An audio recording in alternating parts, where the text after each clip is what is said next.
புதுச்சேரி மாநில எஸ்டிபிஐ கட்சியின் சார்பில் பாசிசீக எதிர்ப்பு நாள் ஆர்ப்பாட்டம் நடைபெற்றது. புதுச்சேரி மாநில எஸ்டிபிஐ கட்சியின் சார்பில் புதுச்சேரி அண்ணா சிலை பழைய பேருந்து நிலையம் அருகில் பாபர் மசூதி தகர்ப்பை கண்டிக்கும் விதமாக பாசிப எதிர்ப்பு நாள் என்ற தலைப்பில் தேசியம் தழுவிய ஆர்ப்பாட்டத்தின் ஒரு பகுதியாக புதுச்சேரி மாநில எஸ்டிபிஐ கட்சியின் கிழக்கு மாவட்டம் சார்பாக மாபெரும் மக்கள் திரள் ஆர்ப்பாட்டம் நடைபெற்றது.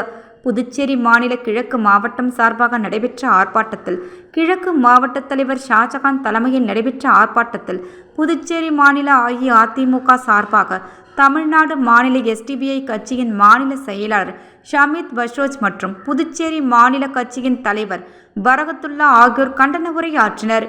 மேலும் நிகழ்ச்சியில் சிறப்பு அழைப்பாளராக தோழமை அமைப்புகளை சார்ந்த விசிக துணை பொதுச் செயலாளர் பாவனன், மீனவர் விடுதலை வேகைகள் நிறுவனர் மங்கையர் செல்வன், மனித உரிமைகள் மற்றும் நுகர்வோர் பாதுகாப்பு இயக்கம் முருகானந்தம், புதுச்சேரி மாணவர் கூட்டமைப்பு சுவாமிநாதன், பெரியார் சிந்தனை இயக்கம் தீனா, நகர தலித் மக்கள் பாதுகாப்பு இயக்கம் மாநில தலைவர் பிரகாஷ், மாநில தலைவி ரெஹினா பேகம், மாவட்ட தலைவர் நசீரா பேகம் ஆகியோர் கலந்து கொண்டு கண்டனங்களை பதிவு செய்தனர்.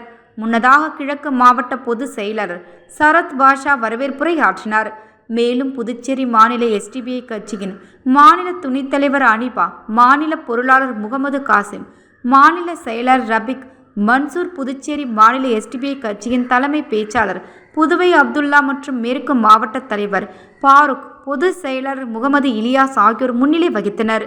நிகழ்ச்சியின் நிறைவாக நெல்லித்தோப்பு தொகுதி துணைத் தலைவர் ஜோசப் மரியதாஸ் நன்றியுரை கூறினார். இதில் ஏராளமான எஸ்டிபிஐ கட்சியின் நிர்வாகிகள் மற்றும் உறுப்பினர்கள் பெருந்திரளாக கலந்து கொண்டு கண்டன கோஷங்களை எழுப்பினார்கள்.